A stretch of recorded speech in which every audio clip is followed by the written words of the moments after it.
Estamos iniciando o programa Check-in de hoje. Vamos entrevistar um rapaz de 25 anos que morou fora do Brasil, na Coreia do Sul. Visitou outros países, Camboja, Tailândia, China, e esse tempo que morou lá um ano, aprendeu muita coisa. O que mudou na vida dele, quais novidades, como é viver fora do Brasil, mas não apenas isso. Antes de ir para lá, ele andou muito de bicicleta também pelo Brasil. Nós vamos entrevistar Emílio Dojner Cantu, 25 anos, lajadense. Estamos ao vivo para o canal 15 da NET, canal 15 da Brasrede e também pelo Facebook, Facebook de Joel Alves e Facebook TV Univates. Você pode mandar a sua pergunta, o seu questionamento ou simplesmente dizer que está nos assistindo. Será uma honra ter você participando conosco no programa de hoje. Emílio, prazer em tê-lo você aqui. Prazer, João. Muito obrigado pelo convite. O prazer é todo nosso. A gente agora há pouco já falava, o teu irmão contou maravilhas a teu respeito. Diz que tu é um cara apaixonado por viagens, né? Desde verdade, novo, né? É verdade. Desde sempre. Comecei a viajar desde cedo, tenho sorte de ter esse gosto na família já faz tempo. Sempre que possível, meus pais nos levaram desde pequenos para viajar por aí. Até o Fred, quando esteve aqui na outra vez, contou uma viagem grande que a gente fez para Ushuaia, pela Argentina, de carro, a família inteira reunida. E foi isso aí que acho que deixou o gostinho de sangue na boca. E agora, sempre que pode, a gente tenta viajar, ir para algum lugar, conhecer novas culturas e se localizar melhor no mundo. Vocês fizeram, entre as viagens, alguns desafios. Entre eles, de bicicleta, vocês foram vocês desceram a Praia do Cassino, né? Isso. Que é a maior praia do mundo. A praia mais longa do mundo inteiro, sem interrupções, é a Praia do Cassino, entre Rio Grande e Ushuaia, né? Até Uruguai. São quantos quilômetros? São 220, eu acho. Depende de onde tu começa a medir, mas é uma coisa assim. E tem uma praia na Austrália que tem 180, 190 e a gente ganha. A gente tem esse título e nem sabe, né? É verdade. E é aqui do lado. E isso foi uma coisa que a gente gosta bastante também de explorar, que é, para viajar tu não precisa, né, ir até o outro lado do mundo, como vou contar logo mais, mas a gente também tem muita coisa legal para explorar aqui por perto, que a gente pode conhecer. Viajar é mais um estado de espírito do que um grande... do que ir longe, né? É verdade. O que precisa ter primeiro é empolgação, motivação para fazer, e depois é tu saber para onde que tu vai, um pouco de organização, digamos assim, né? É verdade. Para ti não fazer uma aventura e acabar te frustrando. Especialmente nesse caso, por exemplo, dessa viagem de bicicleta pela orla do estado, que foram praticamente 4 dias no meio de um deserto, né? Aqui de um lado a gente tem a Lagoa Mangueira, do outro lado a gente tem o mar, e aí tem essa faixinha de areia que não tem nada, não tem ninguém morando, não tem casas, não tem... No meio tem um farol que tem um militar que mora lá. Um militar? Um militar só, que cuida do farol ao Bardão. Hoje acho que já tem também uma estação do ICMBio, que cuida do Parque Nacional que tem lá, Parque Estadual, eu acho. Mas enfim, a gente teve que levar água para 4 pessoas durante 4 dias na bagagem da bicicleta, carregando na areia, pedalando e tal. Porque não teria. Não tem água lá, tudo água salobra, não dá para tomar, né? E fizeram uso dessa água realmente, porque se não tivessem levado, iam passar sede. Com certeza, usamos toda a água, o cálculo bem certo, assim. Quanto de água vocês levaram para cada um? Eu não lembro com certeza, mas na minha bicicleta eu estava carregando acho que uns 30 litros. 30 litros de água? Isso é pesado. Claro que ao longo da viagem vai diminuindo, né, o peso e vai aliviando. A comida também a gente teve que levar toda, barraca, fogareiro, Mas gás. Como anda? Porque vocês andavam na areia, aí é um pneu especial. Vocês usaram pneu especial? Não, nem tanto. A gente foi no verão, foi em fevereiro, logo antes do carnaval, para evitar um pouco de movimento, mas nessa época o mar está um pouco menos ressacoso, assim, e a areia estava bem firme. Então anda muito mais lento do que no asfalto. Mas dá para andar tranquilo, em linha reta, assim, tu vai meio que escolhendo as partes mais firmes da areia. Sim. E dá para andar tranquilo. Atolaram muitas vezes, né? Dunas. É um pouco, assim. Às vezes tu tá andando e cai um tombo, mas é bem devagar, então não tem problema. Não tem risco nenhum de furar um pneu, por exemplo. Seguro, você recomenda, quem quiser fazer esse trajeto, uma barraca, sentir o seguro aqui no Brasil, não? Sim. Ali é uma região muito segura porque não tem ninguém. É longe de tudo. Se tu for um ladrão e quiser ir para lá, tu só vai passar trabalho, porque não passa ninguém lá. Não, e ladrão não quer trabalho, né? Então não vai. Mas é bom procurar abrigo do vento, porque à noite tem muito vento. A gente acordava na barraca no outro dia, tinha que cavar as bicicletas debaixo da areia, assim. Muito tem muito vento e muito sol também, né? É praticamente um deserto, e a gente tem aqui. Tão próximo de nós, né? Tão próximo Fica de uma nós. dica, ó, quem quiser passar na Praia do Cassino, na verdade, do início ao fim, ela começa aonde? Começa em Rio Grande. Começa Grande. na Praia do Cassino, no Mole do Cassino, Do né? Cassino que é a entrada ali. do porto de Rio Grande. Do lado ali de Pelotas, Rio Grande, em direção até o Chuí. E aí termina o Brasil também, né? Exatamente. Termina o Brasil. No final tem a placa que marca a fronteira com o Uruguai. Que legal, que viagem fantástica. Quantos dias levaram? Isso aí. Mas puxado, não? Ou tranquilo? Não, tranquilo. Claro, tem que estar acostumado a andar de bicicleta, saber o que está fazendo, né? Não é só decidir ir para lá amanhã e ir. Mas preparo antes, né? Alguma coisa sim, mas especialmente porque tem que carregar bastante peso, acontecem imprevistos, a gente teve alguns problemas mecânicos, tivemos que resolver no improviso no meio do nada. Então tem que saber o que está fazendo para poder fazer essas coisas mais aventurosas, assim. Mas Bem, é tranquilo. você participou também de Audax, um deles eu tive o privilégio de participar contigo, a gente andou quase junto, andava acho que uns 100 quilômetros na minha frente, eu vim atrás. Mas o Audax que foi aqui em Lanjado, foi o primeiro que eu participei, um Audax muito difícil, inclusive, né? Foi um Audax que tinha um trecho de estrada de chão ainda. Para quem não sabe, o Audax é uma prova que tem que completar 200 quilômetros em 13 horas e meia, e não é uma competição, não é uma corrida, tu só precisa completar nessas 13 horas e meia, cada um no seu tempo. E se for o primeiro ou o último, não importa. Não interessa. Tem que, exatamente, não é competição. Porque o objetivo é botar a gente na rua para pedalar e para se desafiar, né? Que foi o nosso caso. E é um esporte solitário, né? Porque tu vai, tu pedala, tu tem que te concentrar, mesmo tu andando em grupos, às vezes em 2, 3, que não é recomendado andar muito, porque a gente utiliza rodovias, mas é um esporte solitário, que tu aproveita aquele momento para repensar muitas coisas na vida, né? Mas eu vou te dizer que nesse aí, eu fiz o Audax inteiro com mais 3 meninos. Fomos nós 4 um grupo, que foi o mesmo grupo que fez essa viagem pro cassino. Nós fomos os 4 juntos. Inclusive teve um pedaço que acho que o meu irmão arrebentou um pneu no meio do nada, passou por um pedaço de metal assim que rasgou o pneu dele. Aí um dos meninos que estava com a gente voltou até um lugar para comprar outro pneu. Então a gente vai se ajudando e vai cada um resolvendo os problemas dos outros. E então é um esporte individual porque tu precisa ser capaz de levar teu próprio corpo até lá, mas também todo mundo se apoia, né? Não chegava a 200, mas era mais que 100. E ao longo do caminho todo mundo tá ali participando da mesma coisa e se ajudando, né? Sim, e se dando apoio. Encorajamento. Tu participou daquele, foi teu primeiro Audax, né? Primeiro Audax. Eu não sei se tu lembra da atmosfera dos outros participantes, como eles estavam te tratando. Não, muito tranquilo. Eu lembro que, como era o primeiro, o pessoal estava até meio preocupado comigo, assim. Sim. Aí, umas dicas importantes me deram. Eu estava com o banco errado. Daí, um ciclista passou por mim, olha, teu banco está errado, tu não vai chegar até o final. Né? Tu vai ter que redirecionar o banco, o punho. Ou seja, me deram muitas dicas que quem não é acostumado, eu sempre andei de bicicleta. Mas nunca de uma maneira assim, digamos, passar o mais dia profissional. Inteiro, E aí, não, então são importantes muitas dicas. Eu estava com não uma jaqueta, um casaquinho, que não é especial para ciclista, que eu achei, não tem essa diferença, não tira. E aí começou a chover. E aí eu comecei a suar, transpirar e diz, não, tira o casaco. Eu disse, tá, mas aí eu vou ficar com frio. Não, tu vai suar, o casaco vai reter umidade, tu vai ficar gripado. E choveu horrores aquele dia. E choveu muito. Eu disse, poxa vida, rapaz. E aí eu estava todo apavorado. Mas é um esporte fantástico o ciclismo. Bem, você fez ciclismo, inclusive, na Coreia do Sul, quando morou lá. Quando morei lá também. Antes de falar do ciclismo, nós queremos ver algumas fotos.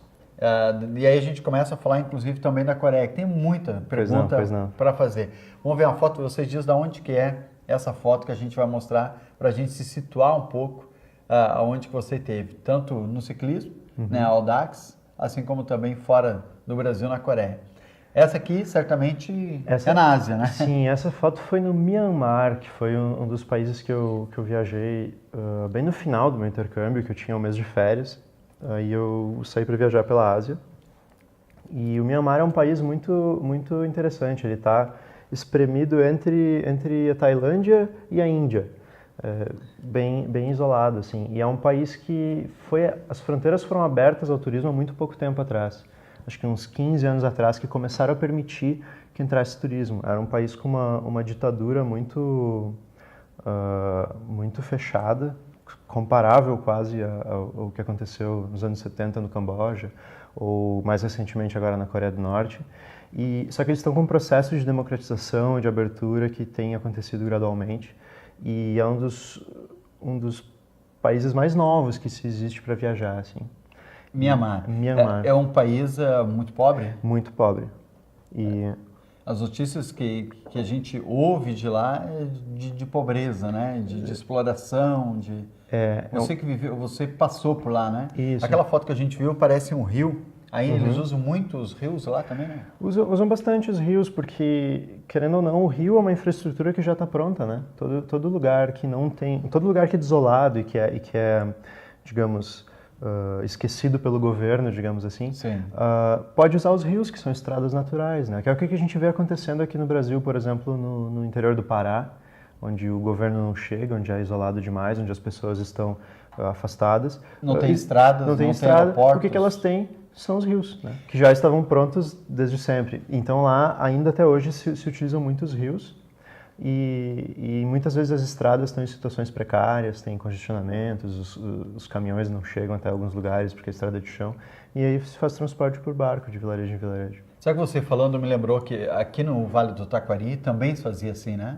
As cargas todas da região metropolitana de Porto Alegre vinham aqui para o Vale do Taquari através dos barcos, não tinha barragem. Sim. Tem fotos lindíssimas dessas na Casa Bertossi. Eu tive a semana lá falando com o Edson. E aí tem as fotos das primeiras, né, embarcações que vieram aí, traziam farinha, traziam frutas, né, os mais diversos produtos, né, calçados, traziam para cá, porque não tinha estrada. A estrada era muito ruim. Não tinha as pontes, tinham algumas balsas, a estrada era toda estrada de chão, se tiver uma semana de chuva, tu não tem como atender a logística que a demanda exige, né? Fantástico esse comentário. E os rios já estão prontos, é uma estrada natural. E aí, ou seja, até que se resolve uma estrutura que precisa de investimento financeiro, os rios, uma boa opção. E no Mianmar também é um caso interessante, porque eles foram durante muito tempo colônia inglesa, né? Os ingleses, assim como a Índia, até um tempo depois. Então, os ingleses meio que construíram toda a infraestrutura que eles têm. Estradas, trens, esse tipo de coisa. Chegou a existir, chegou a funcionar bem. Existem muitos livros interessantes contados naquela época, isso é meio do século XIX, eu acho. Só que quando o país conseguiu independência da Inglaterra, a Inglaterra se afastou, saiu e deixou eles lá muito fragilizados, porque obviamente não era do interesse da Inglaterra continuar auxiliando eles a se tornarem um país desenvolvido, né, com essa mentalidade imperialista. E agora os trens continuam sendo os mesmos que existem desde a época da ocupação inglesa, sem manutenção nenhuma desde então. Então são trens com 50 anos de idade que os trilhos fazem assim, porque ninguém mais consertou isso depois. Não tem mais dinheiro, não tem estrutura. E aí acabam voltando a utilizar maneiras mais antigas de transporte. Mianmar hoje vive basicamente do que? Do turismo? Tem vivido mais de turismo agora, mas não tanto porque é um país que estava fechado ao turismo até pouco tempo atrás. Né? É uma ilha? Não, é um país continental entre a Tailândia e a Índia. Isso, no meio ali? Isso, e a China ao norte. Então, é uma região também que tem bastante conflitos, é mais ou menos rural. Na cidade existe alguma atividade comercial e tal, mas até esses conflitos étnicos, bélicos que tem ao redor com China, Índia, Tailândia, Bangladesh, ali perto, tem fragilizado a situação um pouco no país. Tem ali alguns povos que não têm muita... existe alguma discriminação étnica com alguns grupos que seriam originários da Índia, mas que residem ali há tempos, que o governo ditatorial de lá quer expulsar do país, mas aí a Índia também não quer aceitar os caras de volta. Tem uma crise de refugiados bastante séria ali. A gente escuta falar sobre a Síria, que é o que está mais na mídia agora, porque tem envolvimento americano, tem mais envolvimento ocidental, mas ali também dá mais atenção. Exato, mas ali também é uma situação de vulnerabilidade bastante grande. E está acontecendo hoje, assim, né? Eu até fui dar uma lida hoje para ver porque eu fui para lá 4 anos atrás. Aí eu fui me atualizar um pouco e está rolando ainda. E o povo de Mianmar? O povo é fantástico. Todos os países que tu chega nessa condição, o povo é incrível. Acolhedor. Muito acolhedor, porque como tem uma situação de miséria bastante grande, espalhada pelo país inteiro, e eles não estão acostumados com turismo, né? Ninguém olha para o turista como um ganha-pão, como uma galinha de ovos de ouro, assim. Se tu vai para o Nordeste aqui, por exemplo, tem lugares que tu vai onde o turista é visto como um negócio que tu sacode e sai dinheiro, né? Tu faz uns restaurantes, Gramado aqui, tu faz uns restaurantes chiques, aí vai os turistas lá, gasta dinheiro, é isso aí. E gastam, né? E gastam, funciona, né? exato. E isso acaba trazendo algumas dicotomias, assim, né? Porque a gente sabe que, por exemplo, o que tem em Gramado não é a realidade do Brasil, né? Sim. Cria umas situações artificiais, assim. Como lá a indústria do turismo ainda está na sua infância, assim, não se descobriu que se pode explorar os europeus que chegam lá, as pessoas te encaram com muita curiosidade. E tu tá andando na rua e as pessoas olham e ficam, pô, tem um estrangeiro aqui. É claramente visível a diferença. Tu usava esse cabelo, essa barba, sim, olho claro? eu tava bem cabeludo na época. E obviamente não era de lá, né? Obviamente. Eu tava até viajando com alguns holandeses lá. E os caras têm 3 metros de altura. Mais altos que eu. Mais altos que eu. Um pouquinho. E teve um dia que a gente estava caminhando na rua, assim, olhou um prédio, tinha um monte de crianças, a gente deu uma olhada para dentro, era uma escola. Eles estavam em aula. E a professora interrompeu a aula e nos chamou para entrar lá, assim. E acho que eles tinham tido aula de inglês aquele dia e tentaram conversar um pouco, sabe? Muito mais aberto do que acontece, por exemplo, se tu for viajar na Europa ou algum lugar assim, sabe? É mais o turista, pelo que eu entendi a tua fala, o turista é visto muito mais como objeto do que um ser humano. É pelo valor que ele traz como dinheiro, né? Em alguns lugares, sim. Os lugares que desenvolvem o turismo de uma maneira pouco sustentável, eu acho que é visto desse jeito. Exatamente. Né? Não são vistos como pessoas umas como as outras. Vai vir um turista, eu quero aprender dele, eu quero tirar fazer uma troca, né? Não, eu quero o dinheiro que ele traz junto. Sabe que acontece muito na indústria do turismo essa relação completamente unilateral, né? Isso, exatamente, de não aprender, na verdade, de pegar o dinheiro. Eu quero fazer uma pousada porque o turista vai me trazer dinheiro. Não porque eu vou aprender, vou tomar um café com um holandês, vou tomar café com um africano. Outra vez, vou ensinar sobre o nosso ecossistema daqui, para o cara levar para lá e trocar, entende? O que ele pode me ajudar, por exemplo, sobre energia, sobre alguma situação que países estão muito mais envolvidos que nós, né? Muito interessante essa tua reflexão. Eu vou muito seguido a Gramado e Canela, que tem amigos lá, inclusive em dezembro agora eu vou de novo, e eles falam isso. Tanto é que algumas lojas, farmácias inclusive, tem preço diferenciado para nativos e para turistas. Sério, é impressionante. Toda vez que eu chego num lugar que tem isso, eu me decepciono tanto. Por exemplo, o Parque do Caracol em Canela, aqui no Rio Grande do Sul, o Parque do Caracol, se tu entrar com um carro placa de Gramado e Canela, tu não paga. Sim. Mas se tu entrar com placa de fora, tu paga. Claro que eles sabem que talvez eu vou para lá e pego um carro deles e aí tá cheio de gente aqui que não são de lá, mas eu vou estar com o carro, eu vou comprar souvenirs, eu vou comprar ingressos, né? Eu vou comprar bonés, lembranças, né? Então eles fazem, mas tem um preço claro, muito claro. Tem restaurantes, inclusive, de nativos e restaurantes comerciais. Então, quando tu vai para lá, diz, vamos para tal restaurante que são os nossos restaurantes. É impressionante. Isso se enxerga, na realidade, esse tipo de relação no mundo inteiro, assim. Por onde eu andei, se pôde enxergar esse tipo de coisa. Eu acho interessante. O que não é legal, né? Para o nativo é bom, porque ele vai ter um desconto, porque não paga o preço de fora, mas meio que tu excluindo duas classes, né? Uma classe que vem e uma classe que vem só para trazer dinheiro, né? Os seus amigos e quem traz dinheiro. Alguma coisa assim. Eu acho que, especialmente voltando à história do Myanmar, como é um país que não tem turismo, ou melhor, vamos falar do nosso interior aqui, né? Que a gente tem muitas belezas naturais, a gente tem rios, a gente tem cascatas, a gente tem... Marques de Souza ali é a capital dos campings, né? É muito bonito. A gente tem muita coisa que poderia ser desenvolvida para o turismo, mas ainda não se iniciou esse processo, né? Sim. Agora a gente tem essa escolha de decidir se a gente vai transformar isso num modo de turismo mais sustentável ou se vai ser esse turismo predatório como acontece em Gramado, entendeu? É isso aí. E por isso eu gosto de sempre tentar viajar para lugares pouco convencionais nesse aspecto, porque é onde tu acaba se sentindo mais à vontade. Pode economizar dinheiro também, isso, depois não viajar vai ser explorado, mais. Né? Exato. Não vê apenas como trazer dinheiro. Tem mais algumas fotos, vamos ver. Claro. Eu gostaria que comentasse a respeito dessa foto aqui, por exemplo. Essa foto foi na Coreia do Sul. É um parque nacional que tem a segunda maior montanha do país. E quando minha família foi me visitar, foi no Ano Novo, dezembro, como lá é hemisfério norte, dezembro é inverno, né?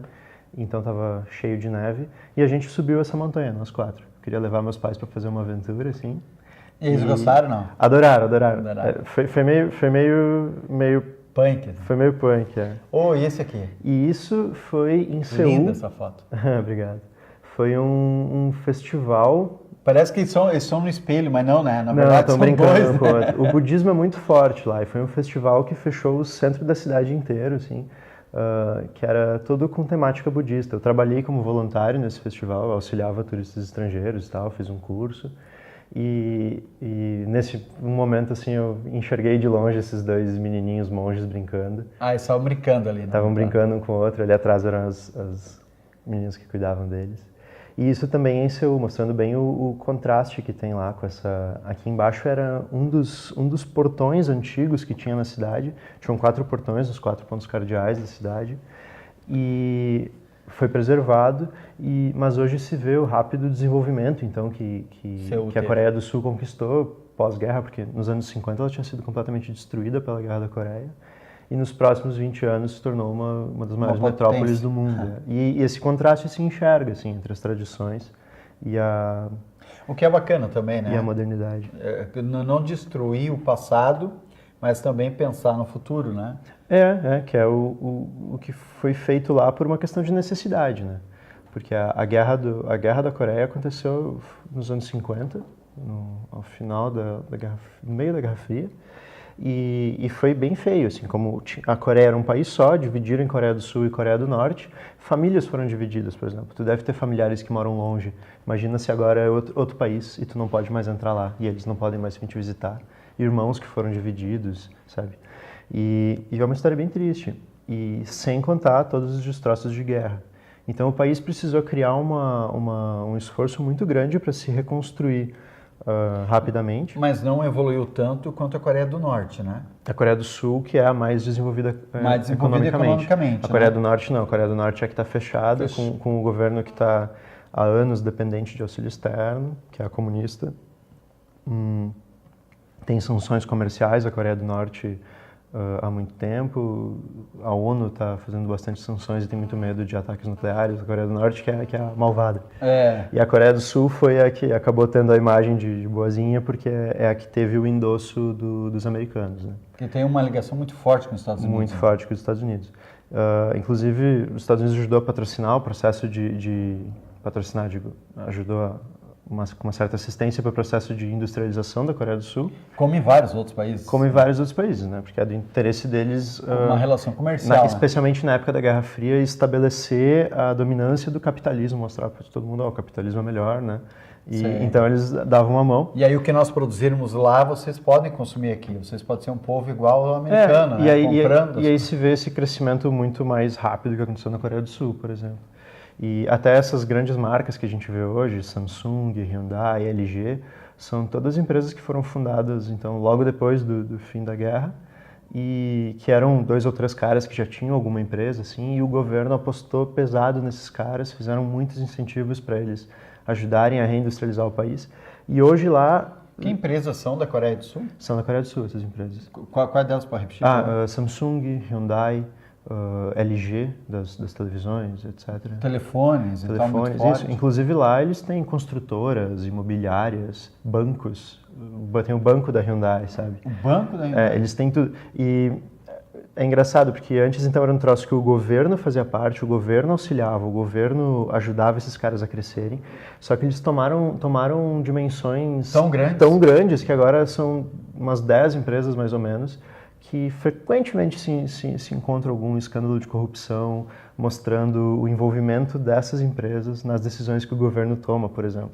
Então, hoje meio que o jogo virou e essas empresas meio que ajudam, não, controlam o governo, né? Mantém os políticos no bolso deles, assim como aqui também. Mas não tão aberto, talvez, né? Eles passam mais panos quentes por cima, assim. A gente faz mais barulho aqui quando descobre alguma coisa. E lá, tanto que a presidente coreana sofreu impeachment mais ou menos na mesma época que a Dilma, porque descobriram que ela era basicamente um fantoche de uma outra pessoa que influenciava ela, assim. Assim, ela não estava governando pelos interesses do povo, mas sim por influência externa. Então Mais ou menos que nem a Dilma também, então, governada pelo Lula. Mais ou menos. Então é um país bastante complexo, assim, nesse tipo de relações, porque aqui, pelo menos, todo mundo meio que enxerga o que está acontecendo e tal. Eu tenho Lá muitas é mais perguntas fechado. sobre a Coreia, Claro, sobre claro. transporte, sobre rodovias, sobre imprensa e sobre trabalho. Trabalhou lá, né? Trabalhei. Mas vamos ver umas fotos? Vamos, Porque as vamos. fotos, tem umas fotos aqui muito bonitas, Essa aqui, por exemplo. Isso é uma ciclovia que atravessa o país de norte a sul. Eu morei na capital, Seul, né, que é no extremo norte do país, a 40 quilômetros da fronteira da Coreia do Norte. E uma vez eu decidi com meus amigos viajar até o extremo sul, numa praia que a gente queria ir no feriadão, e a gente resolveu ir de bicicleta. 800 quilômetros. 800 quilômetros numa ciclovia. Era basicamente chegar Essa ciclovia. essa ciclovia aí. Aí não passa carro. Não passa carro nenhum. Isso eram trilhos de trem, estradinhas de interior que, mas que cobriram de fantástico asfalto isso e aí, transformaram tudo em ciclovia. Seguro, isso aqui é à noite? Não. Isso é um Durante o túnel, dia, isso é um mas é um túnel, túnel é. bem iluminado. Isso. Então criaram toda essa estrutura. Isso é um pôr do sol nas Filipinas. Filipinas. Um pouco mais longe. Damos um pulo aí. Sim. Que eu conheci também. Também Numa das praias mais bonitas do mundo. E esse é o final da viagem de bicicleta nessa ciclovia gigantesca. lá no Chuí. Isso. Não, essa é na Coreia, no sul da Coreia. Ah, no sul da Coreia. Isso. Os dois amigos que foram juntos eram brasileiros também. Nós três juntos aí posamos pra... E um patinete atrás lá. Não, Não, é a minha pequena. bicicleta. Minha bicicletinha dobrável com as rodinhas pequenas, que aí eu podia carregar no metrô, no trem, guardar embaixo da minha cama no quarto. Eles têm muitas bicicletas dobráveis lá. Essa é a praia, essa que a gente foi, que se nota como é muito explorado em relação a prédios e Um país muita envolvido, exploração né? imobiliária. Exato. E todos aqui, a roupa, a vestimenta, muito diferente da do Brasil, né? Verdade. Mas era quente lá? Não. Era um pouco frio. Isso era em maio, eu acho. Então ainda era para eles uma meia estação, assim. Então era um pouco frio. Mas eles são também mais conservadores. que Também nós, são né? na praia. Mais Assim, reservados, né? não se mostra muito o corpo. Não é nem por isso, é mais por questão de... Por exemplo, eles não gostam de queimar a pele. Lá, a pele branquinha, assim, é sinal de beleza. Pra gente aqui, a pele bronzeada. Então, esse tipo de mudança comportamental, assim. Isso foi num festival nas Filipinas, que eu encontrei meio por acaso, uma espécie de carnaval que eles têm lá, que celebra muito a cultura indígena e tal, e tem vários desfiles. Eles são os índios de lá? Não, são pessoas que se pintaram como os índios de lá, uma coisa tipo o nosso São João aqui, que a gente se fantasia de caipira, né? Os caipiras que existiram há muito tempo atrás. E aí eles saem meio que celebrando a cultura antiga deles, assim, fazendo brincadeiras e tal. Isso é alguma rua no interior de Seul, assim, que é uma cidade muito grande, e se vê lá em cima isso é na China, isso é em Pequim, na China. Tem um trânsito de motos bastante Sem intenso. capacete? Bem mais relaxado. Esse é o Ninho do Pássaro, Ninho né? do Pássaro. Teve jogos lá, Isso, o fantástico. Estádio Olímpico, a gente deu uma passeada pelos lugares das Olimpíadas. Não chegaram a entrar? Não. Acho que estava tudo fechado, não lembro mais. A gente chegou meio tarde, a gente viu era de noite na foto. Né? Sim. Emílio, tu trabalhaste na Coreia do Sul, né? Isso. Tu trabalhou em que lá? Eu trabalhei em três lugares. Eu trabalhei na Hyundai, na divisão da Hyundai que faz trens, os que foram responsáveis por fazer a linha amarela do metrô de São Paulo, por exemplo, que é uma das mais modernas do país e tal, até agora. Eu trabalhei numa empresa de telecomunicações muito grande lá, que meio que atende o mercado nacional deles. Fazia o quê? Nessa de telecomunicações eu trabalhava com análises do mercado brasileiro, que eles precisavam de alguém do Brasil para dar algumas opiniões sobre as estratégias deles em relação ao Brasil.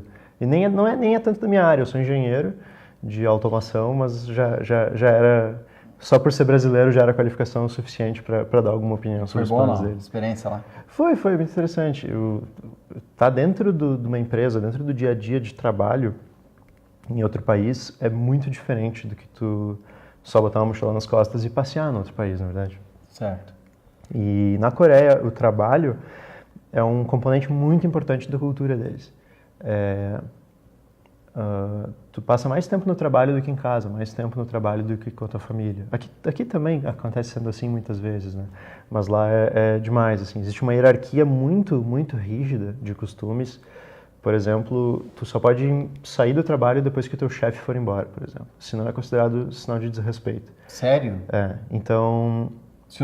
Mas se tiver reunião, Tá lá o patrão, tem uma reunião e ele continua na empresa. Todo mundo fica na empresa. Todo mundo fica ali esperando e só vão embora quando o patrão for embora. Às vezes é meia-noite, às vezes é 10 da noite. E todo mundo fica ali esperando. Todo mundo fica ali esperando. Eu usava Claro que minha carta branca de não. estrangeiro e depois, não sei muito bem os costumes de vocês. Saía pro meu Mas também no outro afazeres. dia não te cumprimentava direito daí. Me olhavam meio estranho. Mas também entendiam, né, que eu não fazia parte da cultura e tal. E aí me davam um pouco de arrego nesse aspecto. Mas é impressionante isso de o patrão. As leis trabalhistas, como é que são lá? Tu tinha carteira assinada, tinha que cumprir horário? Como eu fiz estágio, eu estava na universidade, né? Então eu fiz estágios. A legislação para estágio era muito mais branda. Eu mudei o estado do meu visto no Immigration Office. E aí eu podia trabalhar conforme me contratavam. Não tinha nenhum vínculo empregatício, assim, se eu não quisesse aparecer no outro dia eu não precisava. Eu trabalhava como humorista. Mas para os coreanos existem duas distinções bem claras, assim, que é quem trabalha na capital, que acaba trabalhando nos escritórios, nos prédios ali de terno e gravata, nas corporações, e o pessoal que trabalha em fábricas, por exemplo, os operários, o proletariado. O pessoal que trabalha nas fábricas tem sindicatos. Quando eu trabalhei na fábrica de trens, eu trabalhava no escritório, mas um dia eu fui visitar onde é que era a produção e tal. E o pessoal que trabalha nas fábricas é protegido por sindicatos de trabalhadores que defendem os direitos deles. Essa função de... É isso que eu te falei do chefe ir embora à tarde e todo mundo ficar no trabalho, isso acontece todos os dias. E sem ninguém ganhar hora extra a mais por causa disso, entendeu? Então nas fábricas isso não acontece porque tem o sindicato de olho. Só que o pessoal que trabalha na parte executiva, assim... Que era o teu caso? Que era o meu caso e que não tem o sindicato, não tem a proteção desse tipo de lei, ao invés de se sentir explorado, ao invés de sentir que está trabalhando demais... precisamos do sindicato? Ao invés de dizer isso, eles encaravam os outros que tinham como sindicatos como se fossem preguiçosos. Dizendo, não, esses caras aí preguiçosos, eles se machucam, não vão trabalhar no outro dia, eles fazem feriado, olha que absurdo. Ao invés de estar aí trabalhando pela empresa, pelos nossos chefes. Então, a lógica de trabalho deles é muito diferente da nossa. Né? Eles trabalham muito, então. Trabalham muito. Um povo muito trabalhador e por causa de uma questão de honra, por exemplo. Tu traz honra para tua família, se tu trabalha bastante. Aquilo tudo que a gente vê... Mas tu vive só para trabalho, né? Né? Assim como, não sei, quem mora em São Paulo, sabe? É bem parecido. Bem, tem muitas perguntas ainda para o Emílio Dojner Cantu.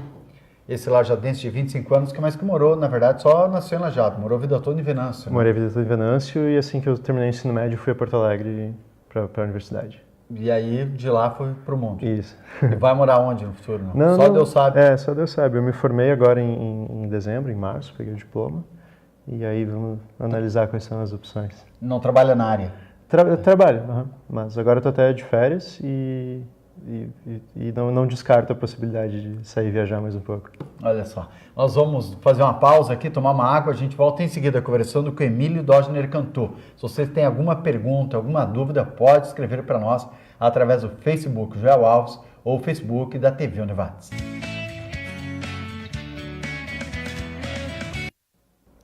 Voltamos com o programa Check-in de hoje, entrevistando Emílio Dojner Cantu, 25 anos, lajadense, que morou fora do Brasil durante um ano na Coreia do Sul, um país diferente, história fantástica. Tem alguns comentários?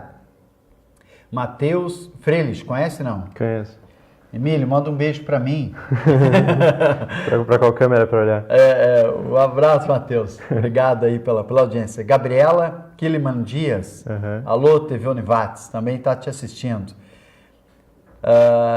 Gibran Sirena, conheço também. Conhece também? Gibran também comenta, manda um beijo. Um grande abraço. A Rosângela Dorn Cantu. Aqui também ligamos numa caixa Bluetooth. Aí funciona, diz ela. Quem é Rosângela? É minha mãe. Tua mãe. A Gabriela também. Dias é tua? Minha amiga. Tua amiga. Gibran é o que teu? Gibran também é meu amigo. Todo o pessoal que está aí, todo mundo conhece. Só teve que ligar o som para poder ouvir melhor e tal.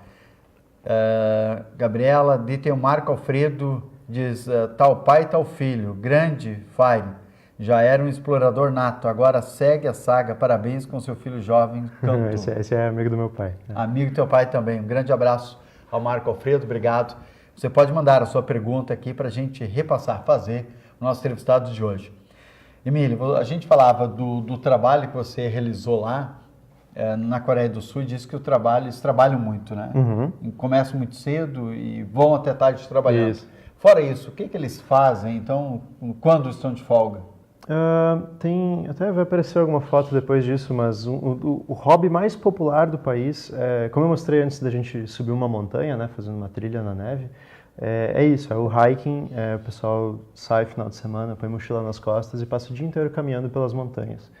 Que o país ainda é um país com muitas áreas montanhosas, muito rochoso, que são lugares que são protegidos, tem reservas ambientais. Não tem mais muita biodiversidade lá, porque esse processo de industrialização comeu tudo, mas as montanhas ainda estão lá, cheias de natureza e espaço verde para respirar. Apesar de estar do lado da maior metrópole do mundo, a minha universidade ainda era bem num cantinho, assim eu conseguia sair para caminhar pelas trilhas no final de semana, acampar, fazer esse tipo de coisa. E esse é o esporte ao ar livre mais popular que eles têm no país. Mas em contraste a isso, também a Coreia é um dos maiores expoentes a nível competitivo de campeonatos de videogame, por exemplo, dos e-sports, esportes eletrônicos. E que também é uma realidade condizente com o que a gente via lá, né? Mas diferente do que tem aqui, que todo mundo quer ser jogador de futebol, lá o pessoal quer ser jogador de videogame. Muda muito, né, os conceitos de país para país. Mais algumas perguntas, mas antes vamos ver algumas fotos para a gente ter uma ideia de como é. Essa aqui, por exemplo. Isso são 3 senhores aposentados que passam o tempo na rua, aproveitando o seu tempo livre e... Jogando. Os espaços na rua são muito bem aproveitados, assim, especialmente pelos aposentados, que se reúnem para fazer exercícios, para jogar, para conversar. Eles jogam muito badminton. Esse é na China, explorando algumas comidas típicas. Típicas não, comidas diferentes de lá. Na minha mão direita eu tenho uma estrela do mar frita e eu acho que na outra mão é uma cobra fatiadinha assim. Muito Comeu? bom. Chegou a comer? Comi. Gostou não? Gostei, a cobra foi muito boa. A estrela do mar não tanto. Mas a cobra foi boa.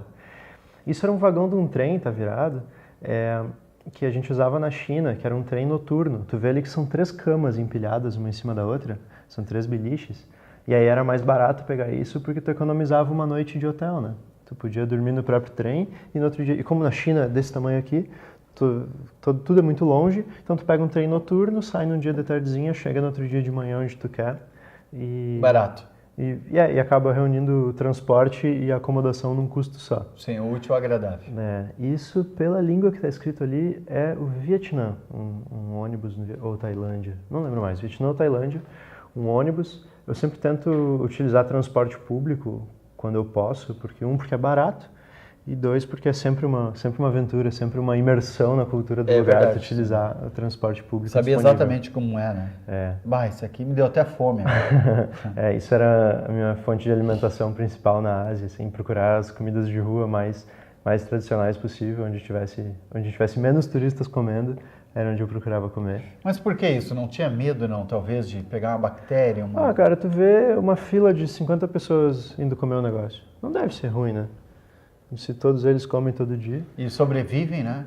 Olha só. Esse cara também era um vendedor de rua ali, vendia um refresco, vendia, acho que pastéis, tem uma torta ali, acho que ele tá vendendo, e tocando um violão pro pessoal. Esse era na China. Na China. E tem muita comida de rua, assim, lá, muito boa. Trabalho informal, né? Isso era num templo budista na China, que a gente foi visitar, bem isolado, bem remoto, um patrimônio da Unesco, inclusive.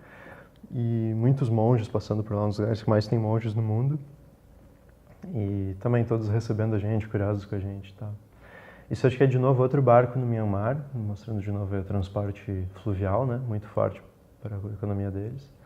Esses 3 amigos da direita, sou eu e mais 2 amigos, a gente estava visitando o templo desse monge de amarelo, que nos levou para comer no templo dele, assim. A gente conheceu o cara na rua e falou, pô, vocês estão aqui nesse vilarejo aí que tinha muitos templos e tal. E, pô, vem lá visitar, ver o que a gente está fazendo. E a gente foi lá. E aí vocês comeram no templo deles? A comida deles ali no refeitório dos monges e tal. Então, caminhando na rua, assim, estando aberto para os convites e aceitando e tal. Claro, sempre com o pé atrás, né? Nunca sabe onde tu tá. Mas isso, tá viajando aberto para novas experiências e com mais 3 pessoas, né? Te dá também uma certa segurança. Claro, mais 2 amigos. Tem mais a foto ali que apareceu, também a foto interessantíssima. Aí pode comentar a respeito dela. Isso é um templo, esse é um monumento, na realidade, ninguém mora aí dentro, não é uma igreja. Ninguém mora assim. No Myanmar, que é aquele país que a gente estava comentando antes, que é um país extremamente pobre, né, que acabou de sair, aliás, está saindo de uma ditadura fechadíssima e pesadíssima para a população, mas ainda assim se encontram monumentos nababescos, né, monumentos gigantescos que são construídos para mostrar o poder do Estado, mesmo que o Estado não seja repressor, etc. Que não esteja presente. Um exemplo brasileiro seria, por exemplo, a usina de Itaipu, né, que foi construída durante o regime militar, que é aquela coisa gigantesca. Podia ser muito mais eficiente se fosse menor, mas não, o regime precisava mostrar que era forte, construir um negócio desse tamanho, né? Então, de um lado tu vê pobreza na rua, gente realmente passando necessidade, e do outro lado tu vê uma catedral folhada a ouro. E essas são crianças no Myanmar também, crianças na rua, assim, que todos loucos para brincar, eles viam a câmera e queriam saber como é que funcionava. Eu já vi várias revistas, inclusive, que eles pintados assim, o rosto, né? É uma cultura muito forte lá, né? Esse caso aí, essa pintura, é uma coisa que só existe no Myanmar, é bem específica de lá, que é um creme feito de ervas e coisas que se encontram na natureza, que eles usam no rosto como protetor solar, mas deixam assim uma marca mais forte, que é um sinal de beleza, assim, para eles. Que eles acham bonito. Assim como aqui, não sei, o pessoal... Você não teve a coragem de dizer, não é bonito, não, tu ficou quieto. É coisa deles, assim como aqui, às vezes alguém passa rímel, uma sombra, maquiagem, lá é isso, pintar as duas bochechas de amarelo e assim, as meninas eram formosas se estavam usando isso, sabe? Então, até isso de entender o que está acontecendo, perguntar para lá e para cá, é sempre uma experiência muito enriquecedora, né? Esse eu não lembro onde era, se era... Isso aí é na Bahia? Não, isso é lá, podia ser, né? Isso é outra coisa, a gente está tão longe, vê tantas coisas diferentes, comida diferente, as pessoas diferentes, costumes diferentes, e ao mesmo tempo tem tanta coisa que nos conecta de tão longe, né? Tu sorrir com outra pessoa. Acontecia muito nos lugares onde eu não entendia a língua, onde eu encontrava alguém que não falava inglês, por exemplo, de tentar achar uma informação e a pessoa tentar me responder e eu não estou entendendo o que ela está falando e ela não está entendendo o que eu estou falando e a gente só desiste e começa a rir um para a cara do outro porque não vai ter comunicação, mas a gente sabe que teve uma boa intenção aqui, essa energia boa se espalhou e pronto, somos amigos agora, mesmo que a gente nunca vai entender o que aconteceu, sabe? Sim, é verdade. E esse tipo de coisa conecta os seres humanos em qualquer lugar do mundo, não interessa a cultura, né? Tu passou por algum momento, alguma situação constrangedora ou de medo, fora, não só na Coreia do Sul, mas em outros países, né? Eu lembro que na Coreia do Sul teve duas ocasiões em que eu estava andando no metrô, indo para o trabalho, eu acho, não sei, fazendo o que eu sempre fazia, e duas ocasiões diferentes que uma senhora, não a mesma, chegou e me deu um tapa. E eu não entendi o que aconteceu. Ela me xingou em coreano, eu não sabia o que tinha acontecido, ninguém por perto quis me explicar. Então, eu imagino que eu tenha feito alguma coisa que era falta de educação, não sei. Talvez fora dos costumes, padrão mas deles, até hoje eu não faço ideia do que foi que eu fiz. Te deu um tapa. Deixa eu me dar um tapa no braço, assim, outra me xingou, tapinha. E me reprimindo por alguma coisa que eu não entendeu. Não sei o que é até hoje. Aí tu diz, não fiz nada e tal, tentou falar com ela. Ela ficou braba, ok, então tá. Troquei de vagão, acho, não sei. E duas senhoras diferentes. Sim, 2 meses a parte. Bom, além disso, a segurança, como é que é na Coreia do Sul? A Coreia do Sul é um país extremamente seguro. Existe muito pouca desigualdade social lá, né? Assim como no Myanmar também existe pouca desigualdade social, porque todo mundo é pobre. Na Coreia existe pouca desigualdade social e todo mundo é relativamente rico. Todo mundo tem poder aquisitivo, todo mundo tem o último celular, todo mundo tem ar-condicionado, todo mundo tem acesso à internet de alta velocidade. Então, é um país muito seguro. Assim como o Myanmar também eu me senti muito seguro. Eu acho que por conta da falta de desigualdade, na Coreia também eu me senti muito seguro. Eu lembro que teve uma ocasião em que eu recebia uma bolsa no intercâmbio, né? Fui pelo programa Ciências Sem Fronteiras, do governo de 2012. E a nossa bolsa chegava de 3 em 3 meses, então chegava o dinheiro para 3 meses de uma vez só. Então era um monte de dinheiro. e eu tinha uma conta no banco lá, então eu precisava sacar o dinheiro que vinha do governo brasileiro e depositar na minha conta. Um dia eu fui até o caixa eletrônico sacar o dinheiro, coloquei na carteira, fui até o banco para depositar, cheguei no banco, botei a mão no bolso e não achei minha carteira. Cara, era dinheiro para 3 meses, sabe? Acho que eu tava até sem dinheiro na hora. Eu fiquei, E agora? putz, vou ter que voltar até lá em cima e eu subi as escadas de novo para buscar meu dinheiro. Porque eu sabia que estava lá, eu sabia que ninguém tinha mexido. Eu esqueci a carteira em cima do caixa eletrônico e eu sabia que ninguém ia ter mexido. Aí voltei, caminhei o campus inteiro da universidade, subi as escadas, tinha uma fila de gente sacando dinheiro no caixa eletrônico, minha carteira ali em cima, gorda, recheada, e eu fiquei na fila esperando. As pessoas terminaram de fazer o que tinha que fazer, chegou minha vez, peguei minha carteira, desci. Não passou na frente também? Não passei na frente, porque eu sabia que não tinha problema, sabe? Todo mundo deixava seu computador na biblioteca o dia inteiro, não acontecia nada. Isso foi um dos maiores impactos quando eu voltei para o Brasil, assim, de sentir a nossa crise de segurança pública que a gente está sofrendo aqui, especialmente no estado, Porto Alegre. Tanto é que se houve uma notícia similar, assim, a gente fica, hoje, por exemplo, a gente recebeu na Rádio Independente uma notícia que uma pessoa, não sei que pessoa, mas uma pessoa encontrou uma carteira com dinheiro, bastante dinheiro. Daí essa pessoa pegou e levou embora a carteira. E aí ligou para a rádio. Quem perdeu uma carteira no centro, não tem documentos, só dinheiro, ligue para tal número. É aquele que disser com dinheiro tem, tal, de algumas características, a cor da carteira, o dono da carteira vai receber a carteira de volta. Mas que gesto, né? Bom, né? Nobre, né? E a gente não deveria se surpreender com isso, porque é uma coisa não é mil, né? E então, enfim, são situações, que a gente vive. Eu lembro uma vez a minha mãe achou o equivalente a 10 salários mínimos e devolveu para a pessoa, foi a RBS lá e tal. Daí ela disse, mas por que estão me entrevistando? Isso é só como todo mundo devia agir. Todo mundo deveria, mas não é assim que funciona, né? Como eles tratam e conhecem a cultura brasileira na Coreia do Sul? O que eles sabiam do Brasil? Eles conhecem muito pouco a respeito do Brasil, assim como a gente conhece muito pouco a respeito deles, né? Porque a gente está realmente diametralmente opostos no planeta. Se tu for traçar uma linha que atravessa a Terra, vai dar na Coreia. O outro lado do planeta é a Coreia. Se não me engano, uma das ilhas que tem no sul da Coreia, o lado oposto dela é aqui em Santa Vitória do Palmar, no Rio Grande do Sul. Então é exatamente o lado oposto do mundo e essa distância toda faz a gente não conhecer muito bem. Eles conhecem algumas coisas básicas, como o futebol, o carnaval, né? Mas assim... Que nós mais divulgamos, né? Eles não têm a menor noção do tamanho que é o país, por exemplo. A Coreia do Sul é do tamanho do Rio Grande do Sul. Então a gente ainda tem mais todo o Brasil e eles não... Essa informação não chega até lá, né? De como é o restante do Brasil. Quando eu estava lá era a época da Copa do Mundo, do 7-2 e tal. E eles então acompanharam um pouco do Brasil por causa disso. Na época eu até dei algumas entrevistas na rádio lá, falando como é que era o Brasil e tal, porque ninguém tinha a menor ideia de como é que era. Como é que funcionava o Brasil, como é que era a situação? O transporte público, como é que é na Coreia? Tem muito trem no interior do país, muitos trens, mas também tem muitos ônibus. Na realidade é bem parecido com a nossa estrutura, só que um pouco mais desenvolvido, assim.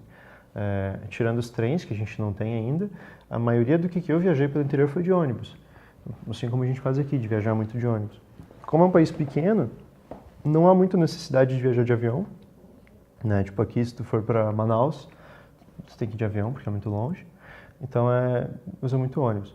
Agora, dentro das cidades grandes, quase todas têm metrô, as cidades grandes, né, que são 2 ou 3 cidades, tem linhas de metrô. O metrô de Seul é gigantesco, conecta inclusive com as cidades vizinhas. Mas nas cidades menores existem linhas de ônibus também pelo interior. E pouca gente tem carro, porque é muito caro. O espaço imobiliário lá é muito caro. Então, tu nunca vai ter uma vaga de apartamento com garagem. Não tem? Não, todos os apartamentos são minúsculos. Isso é outra coisa engraçada, que o brasileiro está muito acostumado com espaço. A gente não tem noção de quanto espaço a gente tem. E lá o espaço é valiosíssimo. Então, pouca gente acaba tendo carro porque não tem espaço para garagem. Mas anda muito de transporte público? Anda muito de transporte público. Bicicleta, por isso que tem essa ciclovia que atravessa... existe, mas mais por lazer, assim, porque existe muita poluição na cidade, por exemplo, o trânsito é meio violento, as pessoas ainda não descobriram a grande sacada que é andar de bicicleta. Então acabam usando muito mais o transporte público. Como tem muita gente mais utilizando o transporte público é bem melhor, né? Não é só para quem não tem opção, o transporte público é para todos. E aí funciona realmente até porque não tem muita opção do carro. Exato. Aí a coisa funciona. Por que tu escolheu a Coreia do Sul? Foi opção te dada? Ou... Como eu comentei, eu fui para o intercâmbio por causa do programa Ciências Sem Fronteiras, né? Então eu tinha uma lista de países disponíveis assim que podia tentar me inscrever.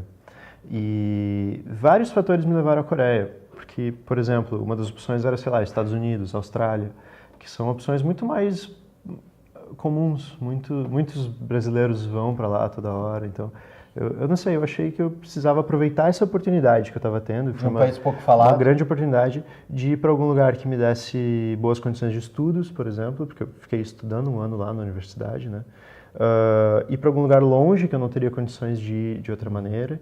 E também calhou que a inscrição para a Coreia do Sul eu poderia fazer naquele semestre e para os outros países eu teria que esperar mais um e eu estava com pressa. E aí todos esses fatores se juntaram e virou a melhor opção. Eu não conhecia absolutamente nada sobre o país e me joguei para lá. Assim, eu estava a fim de alguma coisa diferente, que me desse qualidade de ensino de ponta, que teve, com certeza, e que eu pudesse ir meio rápido, assim. Porque, por exemplo... Quantas horas de voo daqui até lá? Foram 30 e poucas horas. Foi muito tempo. Foram 4 aviões, eu acho, mais as escalas e tudo mais. Emílio, tu vai ter que voltar aqui outro programa para nos contar um pouco mais. Para continuar contando as histórias, porque com certeza. São muitos, a gente teria muitas dúvidas ainda em relação ao povo, em especial da Coreia, que a gente, como tu falou, um povo que a gente ouve falar muito pouco, um país que a gente não conhece, né? Na verdade, o país é muito grande, a gente não conhece nem o Brasil, e aí quer conhecer os outros, mas também faz parte a gente conhecer outros. Mas obrigado pela tua entrevista aqui, foi fantástico, obrigado. Eu que agradeço pela oportunidade de espalhar mais informação para os nossos... E dizer para quem está nos assistindo, né, que viaje, né? Isso. Vá conhecer, senão muito longe. Nem que seja para a cidade vizinha, um lugar que tu nunca foi, olhar no mapa e dizer, poxa, o que será que tem lá? E ir lá, só sair do sofá. Tem um colega meu, o Gilson Luciano, que era trazer ele no programa, ele conhece praticamente todos os 495 cidades do Rio Grande do Sul. E aí ele diz, toda cidade, ele vai na praça, ele conversa com o povo, fica 2 dias, vai para outra. Todos. E aposto que esse cara viajou muito mais do que alguém que vai todo ano para a Europa, sabe? Com certeza. E conhece o estado como ninguém, né? É isso aí. Muito bom, obrigado. Este Emílio Dogner Cantu, 25 anos, lajadense, que mora em Porto Alegre hoje, mas morou a vida toda em Venâncio, mas morou durante 1 ano na Coreia do Sul, conheceu o Camboja, conheceu a Tailândia, a China, Mianmar, Hong Kong, e a gente nem falou de tudo isso ainda, teríamos que trazer ele mais pelo menos umas 2 horas. O programa de hoje fica por aqui. Quem será que vem na semana que vem aqui no programa Check-in? Alguém que viajou pelo estado, que viajou para fora do Brasil? Acompanhe o programa Check-in toda segunda-feira aqui na TV Unidade.